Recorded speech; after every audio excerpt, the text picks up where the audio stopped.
a year ago, had a conversation with Matteo, the founder of 8 Sleep. And in that conversation, he was like, we have world-class investors on our cap table, not because we were such a hot round that everyone was begging to get in and we had our choice of investor. We have world-class investors because they were the only ones who had the vision to come along for the ride, and they were bold enough to buy what we were selling. I heard that going into the fundraise, and now coming out of the fundraise, I totally see that. What we're building is not for the faint of heart, especially at that earliest stage when the prototype is clunky and we're painting a much bigger vision than we had, in some ways, the proof to back up. But we had the ambition and the conviction, and it takes a really special kind of person to reach that same conviction without having spent all those hours in the trenches that we have. Hey everyone, welcome back to Funded, where we pull back the curtain on the fundraising process and share the real, unfiltered stories from founders who have successfully navigated the VC gauntlet. Today's conversation is one of my favorites that we've recorded to date, and it includes some of the best war stories I've heard from the front lines of the fundraise process. Our guest is Scott Hickle, co-founder of Throne, and he's building what he calls Whoop for Your Poop, the world's first wearable for your toilet. This may sound like a joke, but let me tell you why it matters. Colon cancer kills more people every year than traffic accidents in the United States. It's the second deadliest cancer after lung cancer, and it's largely preventable if it's caught early, but we usually catch it too late. Scott and his team at Throne are building a device that clips onto your toilet, uses AI and computer vision to analyze what's going in the bowl, and sends health insights straight to your phone, completely hands-free and automatic. Their ultimate vision is to become the smoke detector for colon cancer and save millions of lives. What makes this story so compelling is Scott's resilience pitching a startup idea sitting at the intersection of three unpopular sectors for VC funding: consumer, healthcare, and hardware. He pitched over 130 investors to raise this round, and some of them literally told him in the first 30 seconds that they'd never invest, but just wanted to hear the pitch for entertainment value. But Scott pushed through and ran one of the most organized, intentional fundraising processes I've ever seen. He walked me through his system, from his meticulously crafted spreadsheet tracking 250 plus investors to his mindset and decision to isolate himself in San Francisco for 2.5 months until he raised his round. This conversation is full of awesome stories. Scott booking same-day flights with his co-founder to Boston to recruit his CTO, accidentally ending up at a black tie Crohn's gala in tuxedos acquired with 90 minutes notice, and the emotional reality of dealing with repeated rejection while still putting on a brave face for that next investor pitch. So whether you're a founder going through fundraising hell right now, someone who's curious about how crazy ideas actually get funded, or you're just interested in one of the wildest startup stories you'll hear this year, this conversation really has something for everyone. So let's dive into my conversation with Scott Hickle, co-founder of Throne. Scott Hickle, welcome to Funded. I'm really excited to talk to you today. I've been following along on your journey building Throne. You have a fantastic story to share, and I know you have some really key hard-won experiences from your process of raising your seed round over the past year. And I think just a lot of wisdom to share with the startup community. So I'm ready to dive in if you are. Should we do this? Let's do it. Thank you for having me. Of course. Well, just to start off, I'd love to hear in your own words, what is Throne's mission and what are you building in pursuit of that mission? Yeah, so Throne's mission is to improve health and save lives.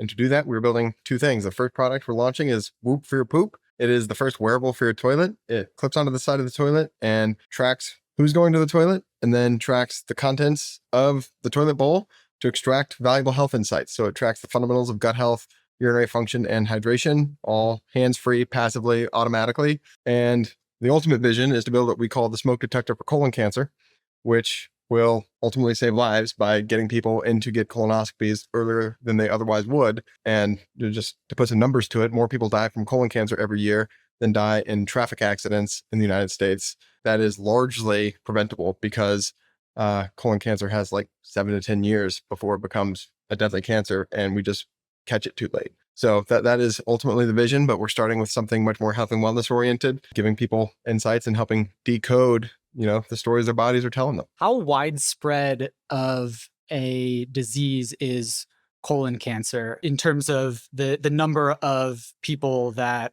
Crohn could potentially positively impact if you got to scale? So in the United States alone, about 4% of the population will get colon cancer at some point in their lives. And it's the second deadliest cancer behind lung cancer in the United States. The biggest difference is that lung cancer is 88% correlated with smoking, whereas colon cancer is effectively random. Only about 14% of colon cancer cases are explained by genetic predisposition. So colon cancer is effectively random.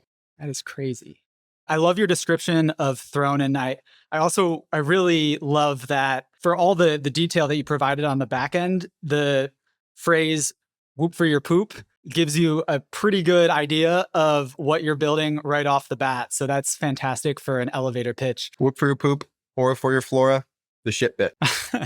You are the king of puns. I guess, are they puns or just dad jokes? I don't know. The world's shittiest founder. There's just a lot of comedy intrinsic to what we're building. Yeah. Can you talk a little bit about how you've been able to draft off that a little bit to earn some free marketing and spread the word about Crohn as you've been getting off the ground? Yeah.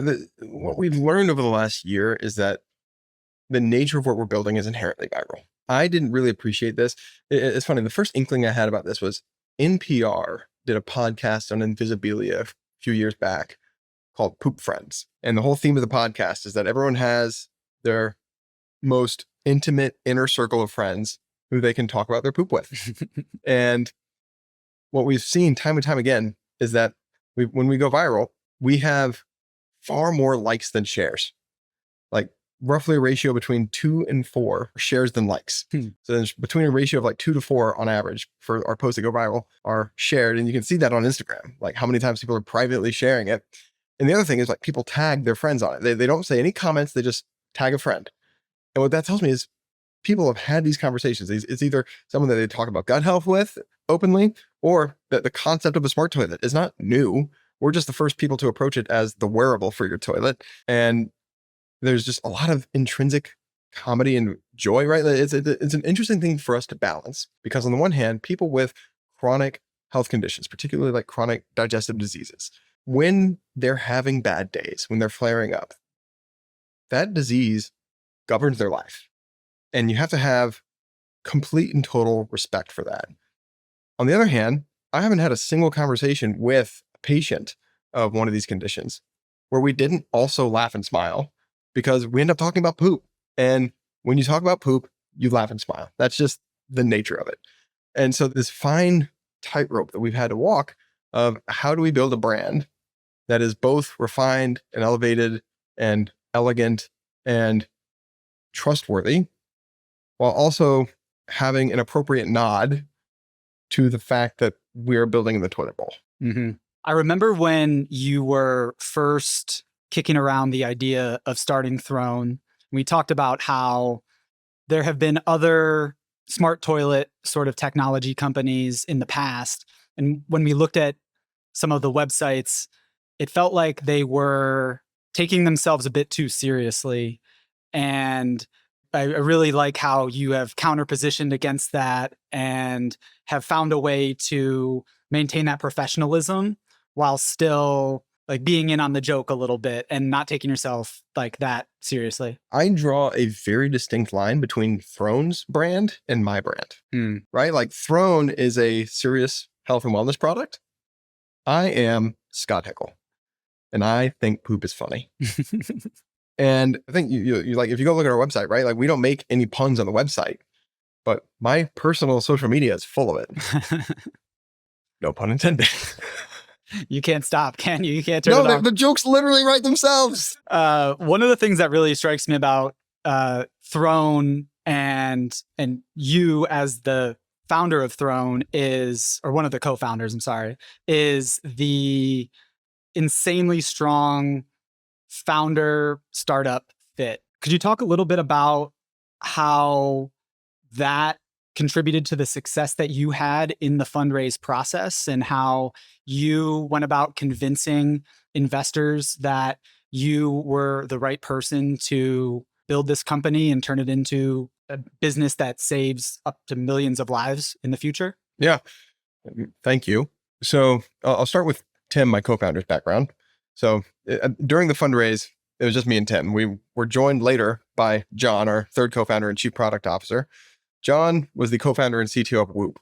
He not only built Whoop from zero into a consumer health hardware household name, he also has ulcerative colitis. He has the worst form of ulcerative colitis that you can have called pancolitis. And he's also on the board of trustees of the National Crohn's and Colitis Foundation. So he is deeply empathetic with some of the most downtrodden customers we'll ever have and is involved in patient advocacy at the national level. Like, he is on the team full time. Back when we were fundraising, he was an advisor, and having his involvement helped. Tim, 3 of his sisters and his mom are all nurses. He has a background in computer vision. He used to work at Lyft L5 doing simulation for self-driving cars. And he has a background in cryptography. He used to work at a startup called Skyflow doing like, low-level cryptography, like actual encryption, not like cryptocurrency, but like, the hard math under it, securing all that data. And that is wildly relevant because people care so much about privacy given the nature of our product. It's not only health data, it's like the most intimate health data. And that is incredibly perfect. And then my personal background, I studied mechanical engineering undergrad. Both my parents are physicians. My mom's a geriatrician, and she's the one that first put us onto Throne as a serious health product, right? Like, Tim and I joked about it for 2 years as a, kind of a wacky concept, this abstract notion of a smart toilet. But my mom is the one who was like, no, like, that would actually be very useful. And my patients are obsessed with their poop and send me so many pictures of their poop that I've had to stop giving them my phone number. Like, that is an unfair advantage, right? Like, being able to have that conversation, I'm not going to read that in a blog anywhere. And then my dad's a medical device inventor. And so my whole life, I was raised in his laboratory 10 minutes down the road from where I live. That's where we spend our weekends. And I spent the last 30 years of my life explicitly thinking I was going to avoid health tech because that was his lane. But here we are. The trio of you and your 2 co-founders sounds like it was created in a lab to solve this problem. So that I'm sure that story resonated really deeply with investors in terms of why you are the team to tackle this issue. That being said, I can imagine that in your conversations with investors, you probably, correct me if I'm wrong here, but you probably lost at least a minority, like, percentage of investors that you were speaking with within 2 minutes of starting the conversation. Whoop for your poop is a concept that I could imagine it being divisive. How did you go about selecting for the investors who were going to be the true believers, and how were you able to avoid wasting your limited time with investors who were not going to be able to get on board? So there's a bit of self-selection in the process, right? Like, to start, what we're building is a consumer health hardware product. A lot of investors are allergic to any one of those things, much less the combination of the 3. So there are a lot of people that just, you can go through their portfolios and see, like, have you ever invested in any one of these things? Do you invest in hardware? And if not, it's probably not worth spending too much time barking up that tree. A lot of investors declined intros. I kept a pretty detailed CRM of all of my investor outreach efforts, and something like 30 investors just straight up wouldn't take the call. And so they just self-selected out. A disappointing number of investors took the call because they were intrigued with the concept because it's quirky and funny. But literally in the first 30 seconds of their introduction, they said, yeah, I would never invest in this, but I had to hear the pitch. And like, get wrecked. Like, that is, you're wasting my time. I don't appreciate that. But because of the dynamics of investors, I can't jump off the call right then, right? Like, that is the most deflating, infuriating thing. And it happened more times than I care to admit. Did anything good ever come out of those conversations? Not a single thing, right? Like, I didn't upset them. They didn't go back to the person that introduced us and, tell them I was a shithead, but we didn't stay in touch, right? Like, a lot of investors took the pitch and told me at the end of the pitch, like, hey, thank you so much. This is interesting. Come back to me for your next round. And I respect that, right? Like, that's a quick no. And that's an honest no, right? You heard the pitch and decided for whatever reason, too early. It is kind of a wacky concept. You need to see it more proven out, more traction before you can build conviction. And you know that about yourself. And you said that up front. You didn't waste any more time than an introduction phone call, 30 minutes, like great. No harm, no foul. And so, you try as best as you can to filter to relevant investors. But even once you've narrowed it down to that world, it's a bit of a crapshoot as to who is actually going to give this time of day, right? Like the firm that ended up leading our seed round, Moxie, I love them. They're amazing. I didn't know this until 3 months after we closed the seed round that they had declined a meeting. One of the partners had declined a meeting with me before I got introduced to a different partner. And so like, there's just chaos and randomness in this world. Like, can't explain it. Yeah, that's very true. I guess that is an interesting point that a lot of the the selection process for your investors kind of happened right up front. Like there is a fork in the road when you see like the introductory email based on the very niche intersection of or just like specialized intersection of industries that you're going into and the concept itself. So it wasn't a situation where you're building an enterprise AI company and like every investor is saying that they're investing in enterprise AI. So they're going to potentially take a meeting and waste a bunch of your time. I guess like you think about the typical funnel that happens with investors, you filtered out a lot of people at the top of the funnel. And it was probably hard to find those folks that made it to the later stage conversations, but it was probably easier to see initially, like if this was going to be an investor who was going to be a fit or not. Yeah, a lot of people self-selected out early in the funnel, and I appreciated that. It's funny. We talked about this before, but I don't know, a year ago, had a conversation with Matteo, the founder of 8 Sleep, and one of the founders of 8 Sleep, I should say, but founding CEO. And in that conversation, he basically observed, he was like, we have world-class investors on our cap table, Founders Fund, Keith Raboy, like Vinod Khosla. Like we only have world-class investors on our cap table, not because we were such a hot round that everyone was, begging to get in and we had our choice of investor. We have world-class investors because they were the only ones who had the vision to come along for the ride, and they were bold enough to buy what we were selling. And I heard that going into the fundraise, and now coming out of the fundraise, I totally see that, right? Like what we're building is not for the faint of heart, especially at that earliest stage when the prototype is clunky and we're painting a much bigger vision than we had in some ways the proof to back up. But we had the ambition and the conviction, and it takes a really special kind of person to reach that same conviction without having spent all those hours in the trenches that we have. Yeah.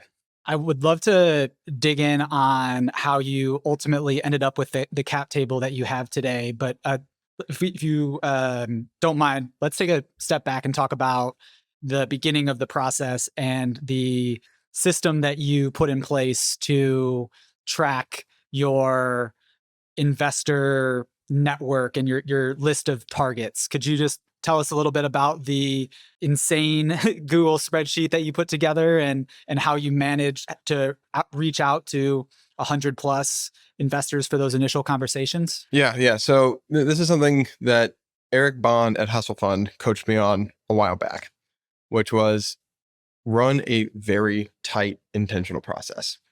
And so for months leading up to the fundraise, I kept a spreadsheet called Throne Seed Wish List.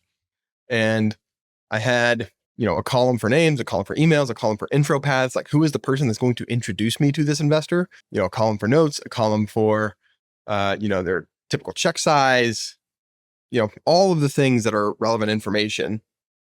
And I built that list up to 250, 300 names, and angels and institutional investors. There's a column for that. Like, are they angel or institutional? And then there's finally a column for, is this a tier 1, tier 2, or tier 3? That is a totally subjective tier rating. But, your tier 1s are the big names that can help, either because they have giant back office and can materially accelerate certain functions of your operation, or they are strategics. And then you have your tier 2s and your tier 3s and so on. And Eric, his guidance to me was, you want to have all of your emails go out to investors the Thursday before you kick off the fundraise on a Monday. And so you line up all of your intros and you have a nice blurb written. You have, friends and founder friends and, investor friends help workshop that blurb to be very tight, as compelling as you can make it. And then you go to your list of helpers, the intro paths, and I had a separate spreadsheet for that. And you ask them, hey, I am going to kick off my fundraise, on this Monday. Can you help me send intro request emails to this list of investors tailored to you? And so if I'm coming to you, I would have a list of 5 to 10 people that I would like intros to. And I'll tell you, here's exactly who I want intros to. Are you comfortable making these introductions for me, or, shooting off an intro request? And from your perspective, it's 5 to 10 minutes of work, right? Like you're literally just copying and pasting 10 minutes if you want to write a nice personalized sentence to each one. But it's really fairly lightweight for you. And that's because I did the homework and made it easy and I had the blurb written out for you. Then you coordinate to get as many of those intro request emails sent out on that same Thursday. And this is the part that I think is just so diabolically clever on Eric's part, which is, so if you send those out on a Thursday, you start getting replies back in Friday, Saturday, Sunday. And what do? Ghost them. You don't start scheduling meetings until Sunday afternoon. And the reason is you want to have all of your opt-ins to schedule meetings at your discretion to schedule how you see fit. And you schedule it so that your tier 2 conversations, you kick off that Monday with as many tier 2s scheduled back to back as you can. You do tier 2s through the first half of the first week so that you can practice your pitch. And that was a huge thing for us. And I ended up materially changing the sequence of my narrative from those conversations in that first week and seeing and reading on people's faces how they're reacting. Because the way you sequence information, the way you tell the story is so important, right? And so first half of week 1 is tier 2s. Then the back half of week 1 is tier 1s. And then moving into week 2 is more tier 1s and tier 2s. And then when you've run out of intros that have opted in, then you start scheduling your tier 3 intros. And I tried to run that process as closely as I could. Obviously, you don't ever get it perfect. And I think in a more ideal world, we would have had a term sheet to lead going into week 2 or week 3. And it took us longer to do that, right? Like I was fundraising from the middle of October last year through Christmas Eve is when we got our last big check-in that oversubscribed the round. So 2.5 months, which in hindsight is a gift. Like to raise $4 million in 2.5 months for a consumer health hardware product, it was grueling at the time. But because I ran a tight process, I look back at it and I say, despite the emotional intensity of getting told no a lot, that was a relatively banded amount of time. I think just having the intention and the mindset going in of week by week, this is exactly what I'm going to do is the best way to set yourself up for success.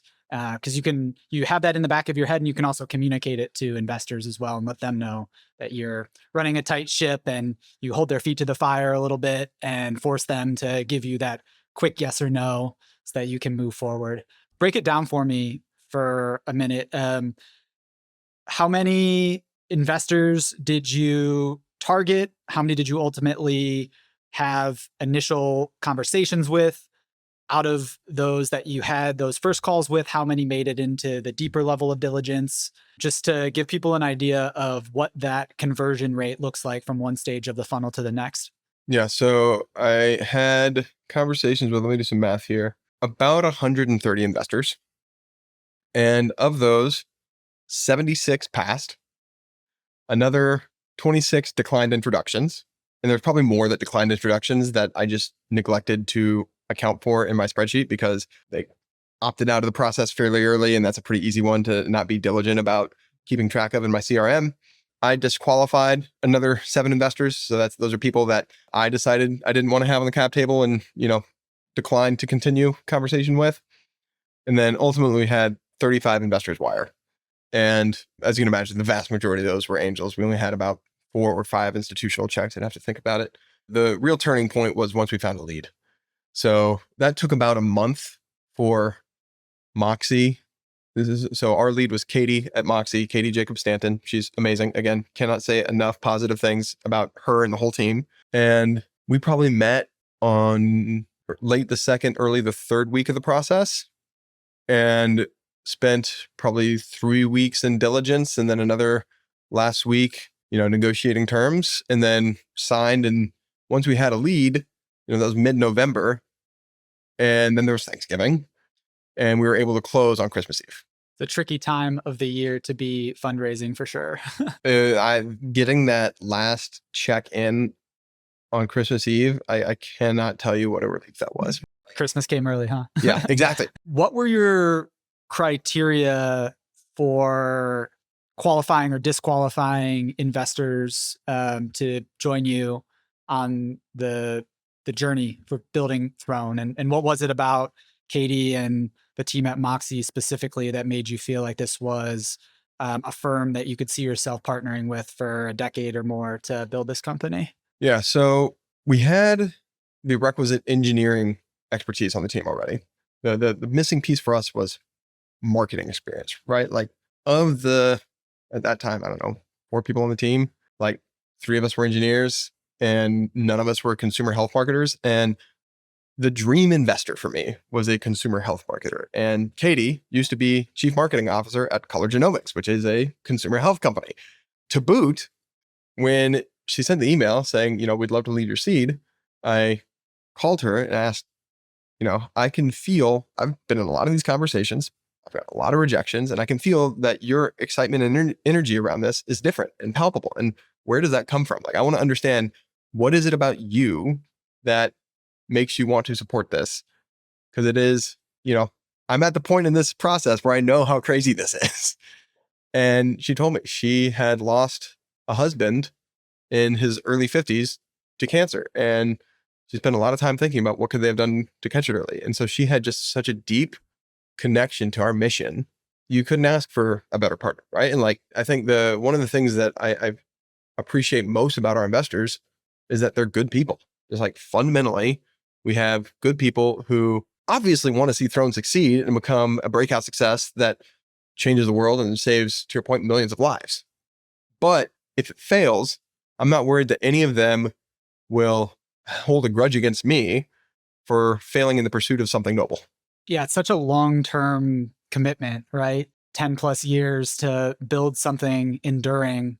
And so I think it is so important that you hold a high standard for the types of people that you bring into that with you. Yeah, and the investors I disqualified did not meet that standard. There is bad behavior and you can smell it, right? Like we had one guy offer to help introduce us to a whole roster of A-list names, and he wanted warrants for 5% of the company after doing that, which is like, either you have no faith in our ability to fundraise, and I don't want you on the cap table, or you think you can pull one over on me and you're an asshole.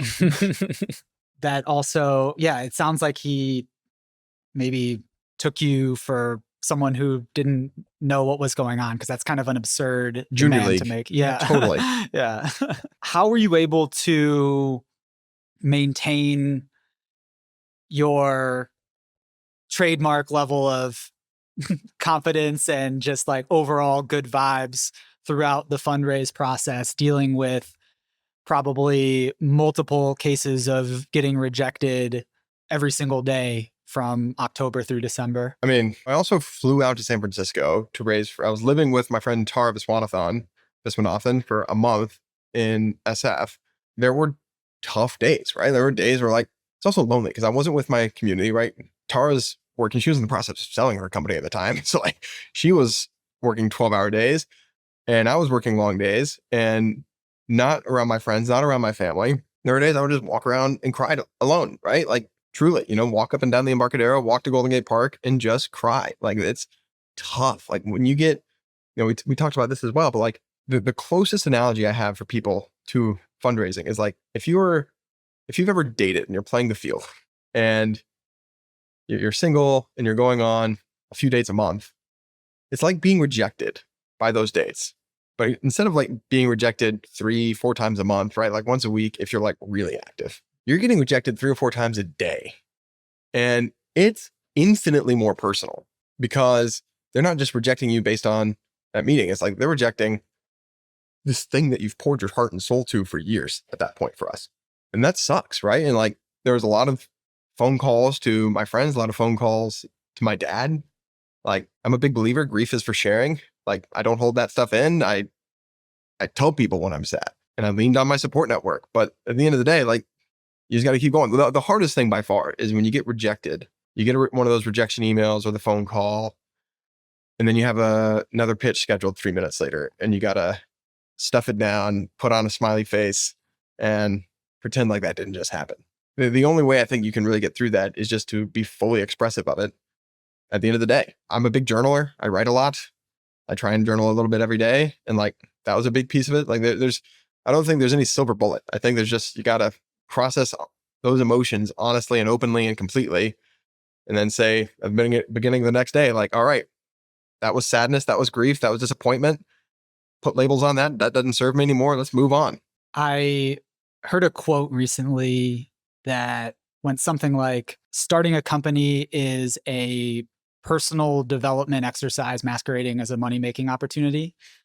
And I love that so much because leading a company has a way of just exposing every little flaw or shortcoming that you have. And there's no hiding from it. You just have to sit in it and confront it head on and find a way to deal with it. Those little rituals like journaling or getting outside and touching grass, like whatever you have to do to maintain your sanity.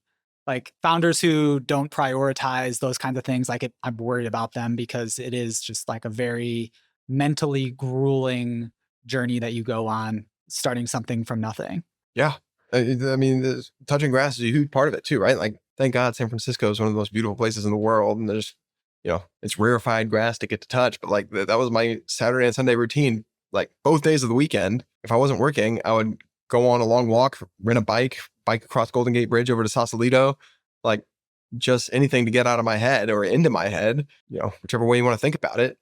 Yeah, I love that line. It's a self-development opportunity masquerading as a money-making opportunity. That's spot on, right? Yeah, spot on. I'm going to hold on to that one. Yeah. So we met up, I think in October when I was in San Francisco, and you said something to me, which was, I had asked you, when am I going to see you back in Austin again? And you said, I'm here in San Francisco until I finish raising this round of funding. And I mean, I think that's super admirable. And it shows like how far you were willing to go and like the sacrifices you were willing to make to get the round closed. Do you think that being in San Francisco, how much do you think that helped you to actually get the round done? Do you think that is like, is that something you would recommend to a founder who's based in a place like Austin? Or do you think you could have raised the round from here? I think you probably could have raised it from here. And the reason is I was surprised at how many Bay Area investors I had meetings with that still wanted to take them over Zoom, even though I told them I am in the Bay Area and I have a physical piece of hardware that I would love to show you in person. And they were still like, Zoom's convenient. And like totally their prerogative. It was a little disappointing because I had kind of committed myself to be out there in person, and show and tell with a physical hardware device is just so much more satisfying. But I think in the post-COVID world, people default to Zoom and Google Meets. That said, the flip side of this is, while Katie is headquartered in Boulder, and I did not meet her in person until after she had committed to leading the round, I did get to meet 2 of her partners in person in Diligence and SF. And it's hard to know how much of a impact that had on their decision. While I say it's likely I could have raised that round, it also may have taken another 2 months. So I think if I were doing it over again, I would probably have done the same thing, just because if nothing else, it showed a seriousness of intent that you're describing. Yeah. And people respond well to seriousness about your mission and your goals. Mm-hmm. Yeah. In a world where the default is video conferencing, I think there is a lot of alpha in being willing to show up in person, whether it's investing or selling or building a partnership, like just signaling that, you are willing to go the extra 1,000 miles to get out of your comfort zone and go to see a person face to face. So I know it's impossible to run the counterfactual, but I feel like it probably did have a pretty big impact on Moxie specifically, or just in ways you don't even clock. So the other example of this that I can point to from that same time frame that I can almost certainly say was a huge impact was John, our third co-founder. So he originally joined us as an angel investor back in, February, March of 2024. And then when we were raising, we kicked off in October. And so he was one of the helpers that, I was strategizing with and asking, who should I, go raise from? Who are the intros you can help with? And while we were looking at the spreadsheet, he mentioned that one of the names on the spreadsheet was in the process of recruiting him to join as a GP. I was like, hold up. Are you in the market? Like, is there a work, like you are actively looking for a new role? And he'd left Whoop, 2 years prior. And he was like, oh yeah, like I'm definitely open to a new role right now. And so I called Tim, and this is my first trip leaving San Francisco since I'd gotten there. I was like, Tim, like book the next flight to Boston. We're going to meet John tomorrow in person and make the pitch that he should join Throne full time. And John was gracious enough to host us and sat us down and told us basically within 5 minutes of arriving at his home that he was like, I don't think now's the right time for me. But we were already there. So we spent the afternoon with him, spent the evening with him. Actually, serendipitously got to go to a Crohn's and Colitis Foundation gala. And we were able to somehow get tuxedos with like 90 minutes notice. Just, it's better to be lucky than good. And we were very lucky. They just fell out of the sky. Basically, yeah. Like there's a tuxedo shop 10 minutes away from where we lived that wasn't closed. They were closing like in 30 minutes. And we got there and they just, we don't accept walk-ins, but there's no one here. So I guess we're accepting walk-ins. And the tuxedo fit perfectly, didn't it? Perfectly. Just this sweetheart, old Argentinian woman. Like, thank you. But that weekend with him and getting to have that face-to-face time and that kind of magical moment of, well, yeah, I guess we're going to go to a black tie gala on, 2 hours notice. Like having those kinds of memories, I think was a huge factor in him giving us a call several months later being like, all right, let's talk about me joining full time. Right. And like, I just can't imagine a world in which I would have received that call and he hadn't had time to hang out with Tim and I in person. Right. So just to underscore it. So you were in San Francisco and Tim was in Austin, and you both got on flights that you booked that day to fly across the coast or across the country to Boston, and you were in John's living room the next day. Yes. That definitely sent a signal to John that you were serious people who were like ready to run through a wall for Throne. So I think that had to weigh into his decision. And I think he'd tell you the same. Yeah. Wow. That's such an awesome story. As I told you, like the script for the like dramatized version of building the Throne legacy, it's writing itself in real time. It's really cool to see. So you had a couple of experiences at other venture-backed startups before starting Throne.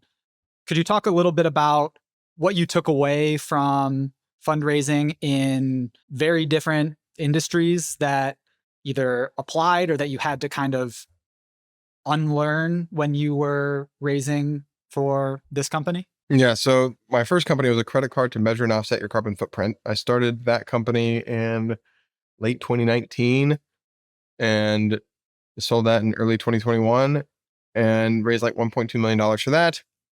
That was completely unorganized. And, that I was a solo founder, not running a process, building while fundraising perpetually. Like that is maybe the only wrong way to do it. And a lot of founders find themselves in that trap, particularly in the early days. But having a context switch between build mode and fundraising mode constantly is awful. And like if you can compress all of that rejection into a 2 or 3 month time frame, like you're materially better off spiritually. Mm-hmm. So that was a big learning. So during the time that you were fundraising in San Francisco, Tim was holding down the fort and continuing the R&D. So you were protected from the running the business side of things, and you just put all of your focus into pretty much. I'd say 90% of my effort was fundraising. There's still 10% product and admin, but for the most part, it was, to your point, Tim running the fort or holding down the fort. So helpful to have a co-founder. Yeah, amazing. Yeah, the way Tim and I describe it is, while I was fundraising, it's like we're building a jet. There's that aphorism of building a startup is like building a plane while you're flying, right? So like, we're flying, and I go off to fundraise and it's like the jet is down one engine. We're not losing altitude, but we're not gaining altitude either. And then as soon as I came out of the fundraise, Tim went into recruiting mode. And so then, we lost the other engine just as one came back online. And then as soon as he came out of recruiting mode, we got the call from John, like, hey, can I join full time? And so then as soon as we had both engines back online, we got strapped on with a jetpack. Awesome. I love that adaptation of the analogy.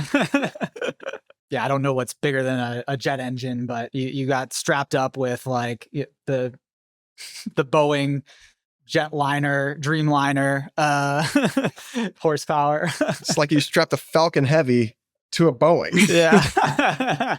John's your Falcon Heavy. I love that. He's going to love that too. I'm going to tell him that. I'd love to hear. So you had already been through a couple of fundraise experiences and you have a well-developed network. What were some of the most helpful resources or pieces of advice that you received specific to Throne that helped you navigate the fundraise process? Okay, so I think the most helpful resource, not specific to Throne, but just in general for fundraising, is there's a book by Evan Baer and Evan Loomis, both Austinites, called Get Backed. Yeah, it's fantastic. It's the Bible of startup decks. And I just use that as basically my template or my outline for my deck. However, I think the most helpful Throne specific guidance I got okay, so I'm just taking a step back. A word on advice. There's like an old Jewish phrase. You ask 10 rabbis for their opinions, you'll get 11 different answers. I'm not a member of the tribe, but I love that phrase because the same is true in startups. And you ask 10 different founders for 10 different, you'll get 11 different answers. And sequencing the story matters so much. And so I think some advice I got early on that was super well intended, but ultimately completely unhelpful, was that I should lead with the vision of the smoke detector for colon cancer. And what I found is, and this is that, first half week when I'm pitching to the tier 2s and getting my early reps in, is that when you lead with the big vision, right? Because like ultimately our vision is twofold, right? It's the health and wellness product, the wearable for your toilet, that is the Whooper Aura. And then there's this kicker that is, something that is totally ubiquitous in its application. And if we crack that deserves to be on every toilet in the world. Mm-hmm. And when you lead with that, then the question naturally is, then why would you waste your time with this smaller thing? Mm-hmm. It's like, well, because we believe that's also a massive business. And that's the thing that gets us the time to build this other thing, because that's going to have to almost certainly go through FDA for medical device clearance. And the path to market is just infinitely longer. Whereas we can ship this thing in the next year and build what we believe to be a giant business there, the scale of a Whooper Aura, just on the health and wellness premise alone. Mm-hmm. When you start with, we're building a $1 billion health and wellness company.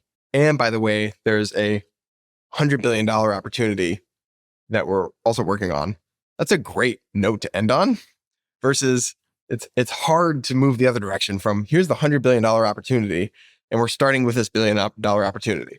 A lot of people told us to sequence it that way. And what I found is that when I changed the story and started with a more natural build, right? Like this is the trajectory of the company. And here's where we are today. And here's where we'll be tomorrow. And then here's where we'll be 10 years from now.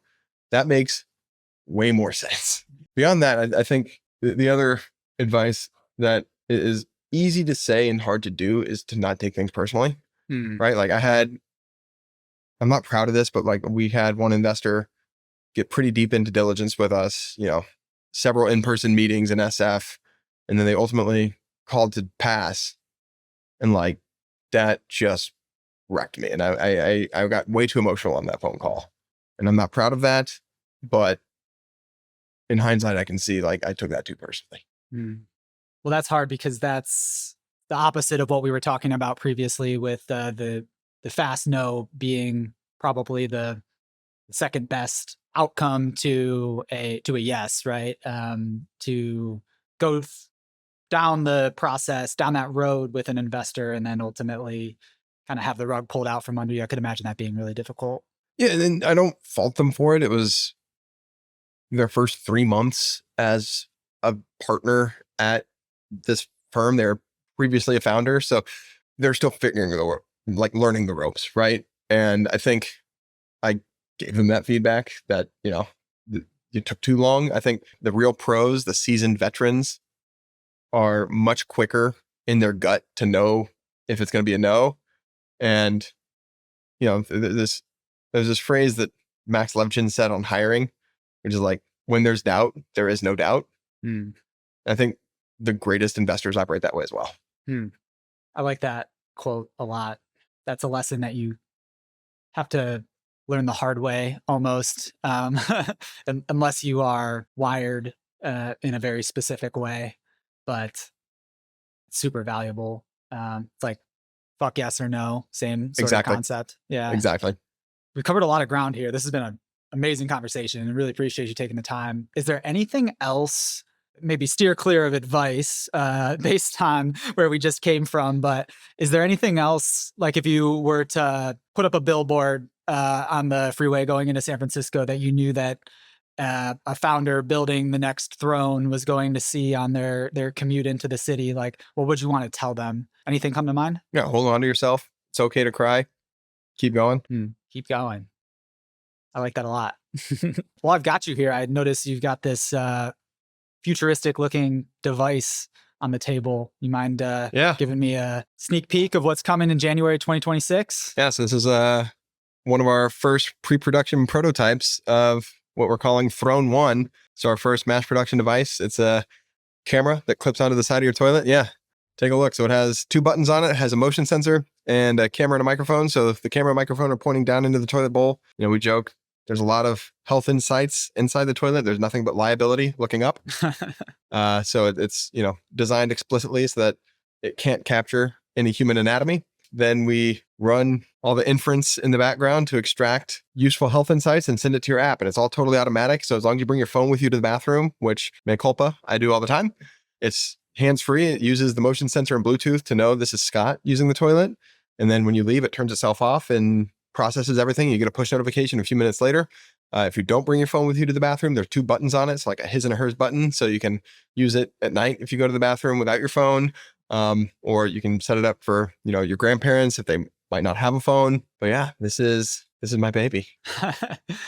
It's very stylish. It's super impressive, man.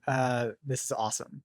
And very thoughtfully designed as well. I appreciate the his and hers button. Is that this right here? Yeah. And making it a point to, what are the pulsating colors? So mean? Yeah, right now that is telling you that it has recognized movement. So put your hand over it. The motion sensor is on top of it, right? So when you sit on top of the toilet. Oh, I see. And then it starts pulsing until it recognizes your Bluetooth. But I have my Bluetooth out right now, so it's not gonna. When it recognizes your Bluetooth and offs you, then it lights up bright white to illuminate the inside of the toilet bowl. And then it turns off when you leave. Nice. So a little nightlight for your poop as well. Yeah. Well, it's for us, it's so we get good image quality. Yeah. But yeah, it's also very convenient that when you walk into the bathroom, there's no doubt we're aiming at night. That's really nice. Yeah, you don't even have to turn on the light when you go into the bathroom. Yeah, it's awesome. There's a whole marketing campaign in the future. I call it "I have seen the light." I love it. The marketing taglines just continue to write themselves, huh? Boisterous. Amazing. Well, again, yeah, Scott, thank you so much for taking the time. I'm really excited to share your story with the startup community and help future founders to learn from the journey that you've been on. And yeah, really excited to see where the world's shittiest founder will end up here in a couple of years. Yeah, I appreciate you, man. Awesome, Alex. Thank you for having me. And I got to do one last shameless plug. thronescience.com is where you can find us. And I'm Scott Hickle on Twitter. Listen to your gut. Love it. Thanks, Scott. Awesome. Thank you, Alex.